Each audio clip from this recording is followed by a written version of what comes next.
গণতান্ত্রিক দেশে সংবিধান বাঁচাও দেশ বাঁচাও এরকম প্রোগ্রাম করতে হচ্ছে কেন? সংবিধান আমরা লোকে কেউ বলছে হিন্দু खतरे में है, কেউ বলছে মুসলিম खतरे में है, কেউ বলছে দলিত खतरे में है। এখন আমরা বলছি সংবিধান खतरे में है। ভারতবর্ষের সংবিধান ডেঞ্জারে রয়েছে।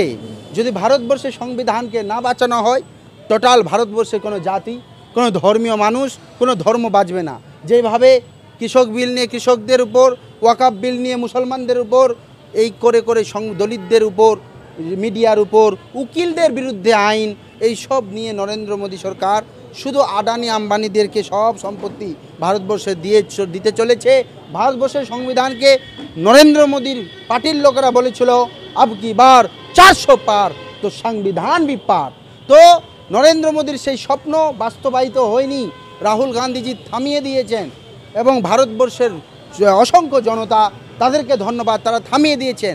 কিন্তু আবার নরেন্দ্র মোদী ওয়াকাফ আইনের মাধ্যমে, বিভিন্ন আইনের মাধ্যমে, পাসপোর্ট আইনের মাধ্যমে ভারতবর্ষের সাংবিধানিক পদ্ধতি, সংবিধানকে ধ্বংস করার চেষ্টায় এসেছে, সংবিধানকে ধ্বংস করে দিতে চাইছে।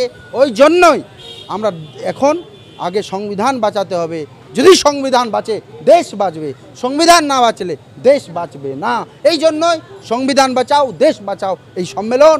যারা ভারতবর্ষের মানুষ সংবিধান দেশ বাঁচাতে চায় তারা বিভিন্ন রাজনৈতিক দল, বিভিন্ন সংগঠন সবাই একত্রিত হইতে, বা ইন্ডিভিজুয়াল অ্যাক্টিভিস্ট সবাই একত্রে ভারতবর্ষের নরেন্দ্র মোদী সরকারকে সমূলে ধ্বংস করে দেওয়ার জন্যই, সমূলে নষ্ট করে দেওয়ার জন্য এই সংবিধান বাঁচাও দেশ বাঁচাও এর সম্মেলন।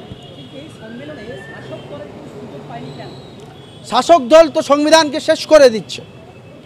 শাসক দল কালকে শামশেরগঞ্জে কিছু ভিকটিমরা রিপোর্ট দিতে গেছিল, কিছু কমপ্লেন দিতে গেছিল, নেইনি, বলেছে ফরওয়ার্ডের থাকলে নেব না। ভারতবর্ষে সেই সাংবিধানিক বসে থাকা ওসি কে ও মমতা ব্যানার্জির ভাই অনুব্রত মণ্ডল কেষ্ট বীর, কি মমতা ব্যানার্জি বলেছেন বীর, ইন্দোর স্টেডিয়ামে বলেছিলেন বীরের মতন সম্মান দিয়ে আনবে। সেই বীর মা মাটি মানুষের 12টা বাজিয়ে দিয়েছে, মা মাটি মানুষকে ধ্বংস করে দিয়েছে, মা মাটি মানুষের স্লোগানকে সমূলে ধ্বংস করে দিয়েছে। আজকে লজ্জা করার দরকার। আজকে বহিরাগত তোষণের রাজনীতি করা তৃণমূল পার্টি আজকে এসএসসিতে কি করেছে আপনারা জানেন। বাংলার অধিকার, বাঙালির অধিকার ধ্বংস করে দেওয়ার চেষ্টা চলছে। একদিকে ওবিসি ধ্বংস করে দিয়েছে, কোনো পদক্ষেপ নেয়নি, সার্ভে এখনও করায়নি, বঞ্চিত করেছে। বাংলার মুসলিম, বাংলার দলিত, বাংলার আপামর জনতাকে শেষ করে দিতে চাইছে। বিভিন্ন জায়গায় দাঙ্গা পরিস্থিতি তৈরি করা হচ্ছে। মমতা ব্যানার্জি আরএসএসের শাখা খুলছে, মদত দিচ্ছে, আর মাঝে মধ্যে বক্তব্য দিচ্ছে আরএসএস ভালো, বিজেপি খারাপ। সেই মমতা ব্যানার্জিকে আমরা কেন বলবো যে তোমরা সংবিধান বাঁচাও দেশ বাঁচাও আসো? কারণ সে তো দেশ ধ্বংস করে দিচ্ছে। আগে সে সংবিধানের শপথটাকে ঠিকভাবে পালন করুক, মানুষকে ডেমোক্রেসি, আজকে যদি ভারত বাংলায় সংবিধান যদি থাকতো, সংবিধানের ভ্যালুসকে যদি রাখতো মমতা ব্যানার্জি, তাহলে আজকে এই প্রোগ্রাম ইয়ুথ সেন্টারে হতো না, বরং মহাজ্যোতি সদনে হতো, বা নেতাজি ইন্দোর স্টেডিয়ামে হতে দেবে না। বাংলায় কোনো আন্দোলন করতে দেবে না, কিন্তু নিজে আন্দোলন করবে। সেই মমতা ব্যানার্জিকে আমরা কেন জায়গা দেব, যে দেশকে ধ্বংস করছে, যে রাজ্যকে ধ্বংস করছে, যে গণতন্ত্রকে ধ্বংস করছে, যে মাইনরিটিসদেরকে নিজের দুধেল গাই ভেবে নিয়েছে, যে কাউকে উঠতে দেয় না, কোনো গণতান্ত্রিক পদ্ধতি তার সামনে ভয়েস রাখতে পারে না, সে ডিক্টোরিয়ার রুল চালায়, মাইক ছুঁড়ে ফেলে দেয়, সে কারো উত্তর দিতে চায় না। এইরকম মুখ্যমন্ত্রী মমতা ব্যানার্জিকে বাংলার মানুষরা চাইছে না, বাঙালি চাইছে না, দেশ চাইছে না। পরপর দুই বড় নেতা, প্রধানমন্ত্রী তারপর স্বরাষ্ট্রমন্ত্রী রাজ্যে এলো, তারপরে তারা যে একে অপরের রাজ্য সরকারকে কাদা ছুটছে, কেন্দ্র সরকারকে কাদা, অ্যাপাং অপাং ঝেপাং কবিতা আছে একটা, সেই কবিতা অনুসারে এই অ্যাপাং অপাং ঝপাঙে দিদি দাদা সেটিং। তো বাংলার জোট সিপিএম, কংগ্রেস, সমস্ত আইএসএফ সবকে ধ্বংস করে দিয়ে মমতা ব্যানার্জি বিজেপির জুজু দেখিয়ে ভোট নেওয়ার চেষ্টায় আছেন। ওই জন্য বিজেপি বারে বারে আসছে, মোদিজি দিদি কো জিতানা হয় তো হামকো আনা হয়, তো এই জন্য আসছে, দিদি কো জিতানা হয় হামকো আনা হয়। ও বলে না কি বলে, मैं काला हूँ तो क्या हुआ दिलवाला हूँ, তো ওই গানের ক্ষেত্রে প্রযোজ্য হয়ে গেছে যে আজকে আমি আমি আমি তো শেষ হয়ে গেছি, আমি তো সংবিধান ধ্বংস করছি, তুমিও ধ্বংস করছো, কিন্তু তোমাকে তো সাহায্য করতে হবে, এজন্য বারে বারে আসি। দেবে না, সেটিং বলেছিলাম না, এপাং ওপাং ঝপাং, এসব যত ঝপাং সব তো তৃণমূলে। তৃণমূল বিজেপি কোনো পার্থক্য আছে? কখন যে তৃণমূলের নেতা বিজেপিও হয়ে যাবে, কখন বিজেপির নেতা তৃণমূল হয়ে যাবে তার ঠিক ঠিকানা নেই। কখন শুভেন্দু বিজেপি, কখন শুভেন্দু তৃণমূল, কখন বাবুল সুপ্রিয় বিজেপি, আসাম দাঙ্গা লাগানো বাবুল সুপ্রিয় বিজেপি, কখনো বাবুল সুপ্রিয় তৃণমূল, কখনো মুকুল বিজেপি, কখনো মুকুল তৃণমূল।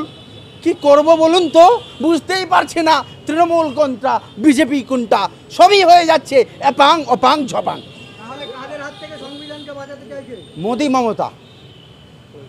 বলছি প্রস্তাব বাগচি তো কংগ্রেস থেকে এতে চলে গেল বিজেপি। কৌস্তব বাগচি কংগ্রেসে কোনো রকমে ছিল, বেচারা কংগ্রেস ওকে রাখতে চায়নি, কোনো রকমে ছিল। আরএসএসের মাল মাঝে মধ্যে কংগ্রেসেও ঢুকে যায়, এটা লজ্জাজনক। এবং রাহুল গান্ধী বলেছে এদেরকে লাঠি মেরে তাড়িয়ে দেওয়া হবে, পার্টি সে এক এক কোণে কালো। তো আরএসএসের মাল কংগ্রেস বরদাস্ত করবে না এবং লাঠ মেরে পালিয়ে ভাগিয়ে দেবে। এরকম কৌস্তব বাগচিকে লাঠি মারে অধীর দা পেছনে লাঠি মারে তাড়িয়ে দিয়েছে।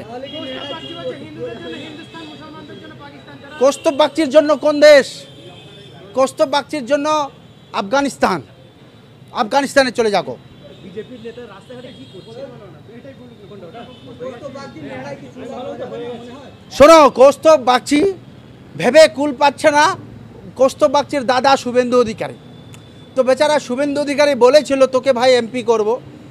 এমপি করার লোভে কৌস্তব বাগচি, আরএসএসের ট্রেনিং প্রাপ্ত কৌস্তব বাগচি, ও চলে গেল।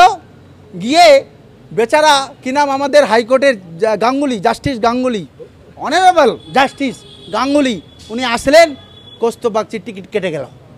তো কৌস্তব বাগচি পাগল হয়ে গেছে, হায় রে হায় কি হবে যদি আমি বড় হিন্দু নেতা না হতে পারি, আমি যদি দিলীপ ঘোষ থেকে বড় হিন্দু নেতা না হতে পারি, তাহলে আমার ঠাঁই বিজেপিতে নাই। তো ওই জন্য চেষ্টা করছে মুসলমানদেরকে গালি দিলে হিন্দু নেতা হওয়ার, হিন্দুত্ববাদীদের নেতা হওয়ার, আরএসএসের নেতা হওয়ার সার্টিফিকেট পাওয়া যায়, ওই জন্য কৌস্তব বাগচি করছে।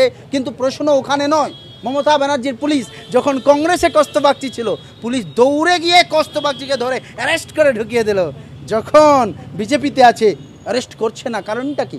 এটা জিজ্ঞেস করুন না, কারণটা কি? কৌস্তব বাগচিকে এই জন্য ধরছে না, এপাং ওপাং ঝোপাং দাদা দিদি সেটিং। অধীর রঞ্জন চৌধুরীকে আমি যা চিনি, বাংলার বাঙালির একজন অন্যতম নেতা। অধীর রঞ্জন চৌধুরীর অনেক কিছু সব মানুষের দ্বারা ভুলভাল হয়, আশেপাশের লোকের মাধ্যমে ভুলভাল হয়, কিন্তু অধীর চৌধুরী সব হতে পারে।